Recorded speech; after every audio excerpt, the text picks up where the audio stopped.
मंडळी, आज आम्ही नेवाशा तालुक्यामध्ये आलेलो होतो सोमेश्वर दादा यांच्या गोट फार्मला भेट देण्यासाठी.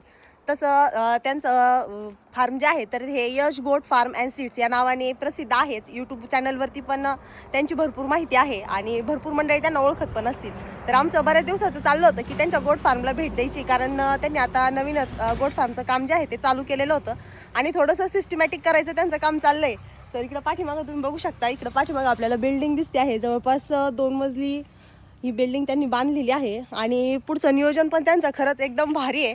तर मी तुम्हाला त्यांचा गोट फार्मचं काम जे आहे ते दाखवणार आहे. बघा, आजच्या व्हिडिओमध्ये शेवटपर्यंत राहा मंडळी. खरंच इतका सुंदर फार्म आहे, म्हणजे मला तर खूप आवडला. लय दिवसाचं आमचं चाललं होतं दोघांचं पण यायचंय पण वेळ काही भेटत नव्हता आणि फार्मचं काम पण त्यांचं चालू होतं. तर इकडे बघा, हे आहेत आपले सोमेश्वर दादा. नमस्कार कर आपल्या मंडळींना. नमस्कार सगळे फॅमिली. आज आमच्याकडे आलेले आहेत पूजाताई. आमचा नवीन गोट फार्म बघण्यासाठी तो अजून अधुऱ्या अवस्थेमध्ये आहे. बऱ्याच दिवसाचं चाललं होतं आमचं की दादांचा फार्म बघायला जायचंय पण योग काही येत नव्हता. तर खरंच इतकं भारी, म्हणजे दादा आहेत ना विदेशामध्ये पण फिरलेले आहेत आणि हा फार्म बघितल्यानंतर म्हणजे मला इतकं भारी वाटलं ना. तर मी त्यांचे थायलंडला गेलेले होते तर ते व्हिडिओ बघितलेले होते. त्या ठिकाणी जसे गोट फार्मला सुविधा केलेल्या होत्या तर तशाच सुविधा थोड्या दम्मादम्मानी का होईना पण दादांनी एकदम भारी फार्म उभारलाय. तर चला मंडळी, तो फार्म जो आहे तो मी तुम्हाला वरती नेऊन दाखवते. अजून फार्मचं काम चालू आहे बरं का. तर मी तुम्हाला दाखवते. बघा, खाली त्यांनी हे जे स्ट्रक्चर उभारलंय तर इथं खाली कोंबड्या ठेवायचं नियोजन आहे आणि याच्यावरती ते ठेवणार आहेत शेळ्या. तर शेळ्यांना उतरण्यासाठी हा रॅम्प आहे.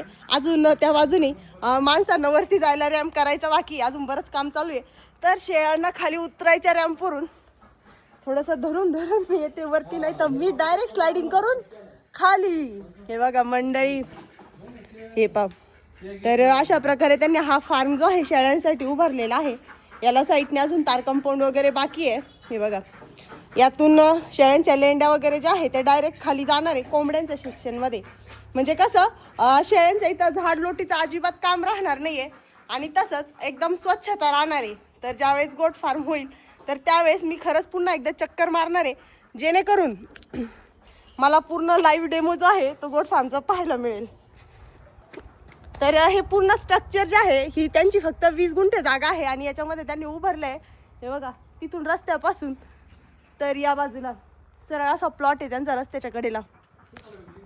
हे पा मंडळी, आता आपण आलो इथं खालच्या सेक्शनमध्ये. बघा, इकडे त्यांचं कोंबड्या पाळायचं नियोजन आहे किंवा आणि इथून वरती शेळ्या राहणार आहेत.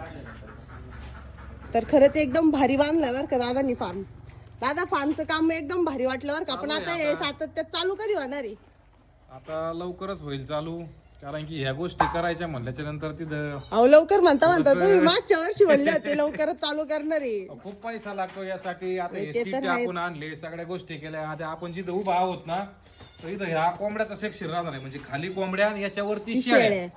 म्हणजे जे काय होतंय आपल्याला गोट फार्मिंग मध्ये काय होतंय, सकाळी झोपेतून उठलं का पहिला झाडू हातात घ्यावा लागतो. तो झाडू आपण आता डायरेक्ट बाजूला केलेला आहे. म्हणजे वरती तुम्हाला झाडून झुडून घ्यायची गरज नाही आणि खाली कोंबड्या ते पूर्ण कुस करून घेणार. हा, काही टेन्शनच नाही. पाण्याचं पण ऑटोमॅटिक राहणार, फक्त चारा पाणी टाकायचं, बाकी विषयच नाही काही. म्हणजे मंडळी, जेव्हा हा गोट फार्म म्हणा किंवा कोंबडी फार्म जो आहे तो चालू होणार आहे तर तो खरंच बघण्याजोगा राहणार आहे. तर ओपनिंगच्या वेळेस आम्ही सगळ्या मंडळींना सांगणारच आहे, आम्ही आवर्जून येणार. तुम्ही नाही बोलल तरी आम्ही येणारच, कारण फार्मच इतकं भारी ना, बाहेरून बघितल्यानंतर इतकं मस्त वाटतंय. लुक पण खूप छान आलाय आणि ज्यावेळेस चालू होईल त्यावेळेस तर खरंच म्हणजे त्यातलं नियोजन वगैरे सगळं बघण्यासारखं राहील. तर मंडळी, हा जो गोट फार्मचा तुम्हाला स्ट्रक्चर मी दाखवलाय तर ते तुम्हाला कसं वाटलं मला कमेंट करून नक्की सांगा.